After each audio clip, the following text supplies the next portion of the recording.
Bagaimana Kadin Indonesia menilai hasil negosiasi antara Indonesia dengan Amerika Serikat dari 32% menjadi 19% khususnya bagi produk perikanan yang diekspor ke Amerika Serikat, Pak?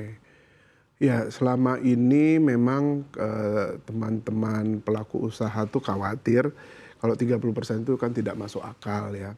Terus sekarang dengan terima kasih dengan negosiasi Pak Menko dan teman-teman jadi 19%. Walaupun teman-teman pelaku di lapangan masih berharap kalau ada pengurangan lagi. Kenapa?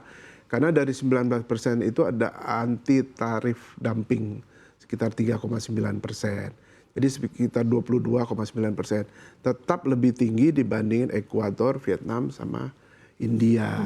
Jadi sekarang itu di lapangan ada yang minta lebih awal dikirim karena masih belum final kan. Atau yang tunggu lagi, ada yang masih minta negosiasi. Jadi masih wait and see. Cuma kalau memang terlalu tinggi, akhirnya industri melihat, wah ini kita nggak bisa beli produknya dari petambak udang lagi kan. Akhirnya yang sengsara rakyat juga. Jadi harapan kita tetap kalau bisa dinego lagi supaya lebih rendah lagi. Karena gitu, tadi ada tantangan tambahan ya Pak, ada anti dumping tambahan 3,9%. Anti dumping tarif ya 3,9%. Tapi sejauh ini Pak, gambaran ekspor produk perikanan Indonesia ke Amerika Serikat seperti apa sih? Kita ini kalau udang termasuk seafood itu 6 billion US dollar dan udang tuh sekitar 1,9 billion US dollar. Itu tuh 63% ke Amerika. Jadi sangat besar. 15% ke Jepang, 6% ke China sama Uni Eropa, 1% dan sisanya tuh Rusia dan lain-lain. Jadi sangat berdampak. Produk-produk seafood yang sudah diproses ya.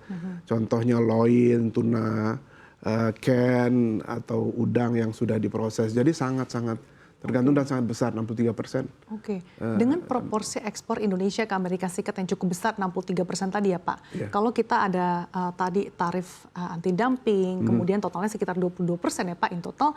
Nanti daya saing kita dengan negara-negara lain seperti Vietnam, Ekuador dan India nih seperti apa Pak nantinya? Sebenarnya kalau sepukul rata kita bisa berkompetisi dengan mereka. Cuma tarifnya itu yang membuat kita kalah saing. Karena kan marginnya teman-teman di pelaku industri itu tidak sampai 10%. Jadi kalau tarifnya ditinggikan, akhirnya yang di negara lain lebih murah, akhirnya nggak bisa kompetisi secara fair. Nah harapannya kita kan pengusaha, jadi harus tetap melihat peluang, gimana survive atau nggak cari alternatif tempat lain gitu. Tapi kan proses lagi dari awal. Gitu. Sebelum kita berbicara terkait dengan alternatif yang bisa dilakukan para pelaku industri tanah air, untuk saat ini kondisinya seperti apa? Kan pelaku industri kan juga menunggu ya Pak 1 Agustus mendatang diterapkan. Apakah memang sudah ada informasi terkait dengan buyer, terkait dengan permintaan tambahan, atau mungkin justru melakukan penundaan terhadap pembelian produk-produk perikanan dari Indonesia Pak? Ya, pertanyaan menarik. Karena sekarang itu saya cek tadi malam, ada yang minta dikirim lebih awal produknya karena kan masih belum efektif kan ininya. Ada yang hold, ada yang minta negosiasi ulang. Tapi kalau kami sebagai produsen melihat ini harus lebih awal. Kan kita sudah bikin time schedule untuk mengirim freight-nya kan. Jadi akhirnya cost-nya jadi nambah. Agak berantakan juga schedule-nya. Jadi sebenarnya pelaku usaha itu hanya ingin kepastian. Gimana hasil akhirnya, dari situ kita bisa bikin time schedule atau time frame. Sekarang memang ada kendala juga kan, karena memang masih harus ada yang minta lebih awal, jadi kirimannya harus dipercepat. Ada yang dinegosiasi, jadi nggak bisa dikirim kan. Itu cost semua kan. Nah sudah itu ada juga yang tunggu sampai akhir selesai ini keputusannya apa. Itu kondisi sekarang. Dengan lonjakan permintaan pengiriman lebih awal ya Pak, artinya ini berdampak juga pada dari sisi logistiknya ya Pak.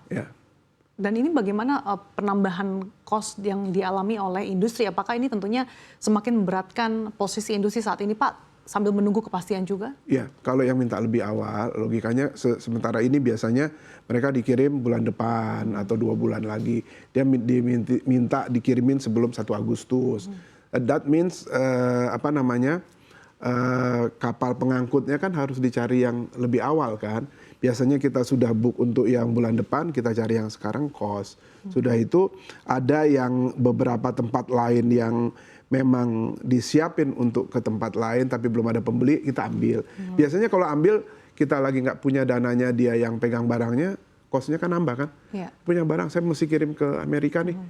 Ya udah saya mau jual segini, ya udah akhirnya nambah cost lagi. Ya kendalanya jadi ya agak membingungkan juga, tapi ya kita harus optimis lah. Mudah-mudahan karena memang barang kita memang diminati sama Amerika gitu. Apalagi tadi proporsinya cukup besar ya Pak, 63%. 63%, ya 63%. Dan untuk memitigasi terkait kondisi saat ini yang diliputi ketidakpastian, tentunya yang tadi Anda katakan sejauh ini pelaku usaha mengambil opsi untuk mendiversifikasi pasar ekspor. Betul. Sejauh ini ke negara mana saja Pak yang menjadi pertimbangan bagi para pelaku usaha? Opsi yang sudah dilihat sama teman-teman itu Jepang, European Union, EU, Tiongkok, Timur Tengah. Tapi semuanya kan ada persyaratan sendiri kan.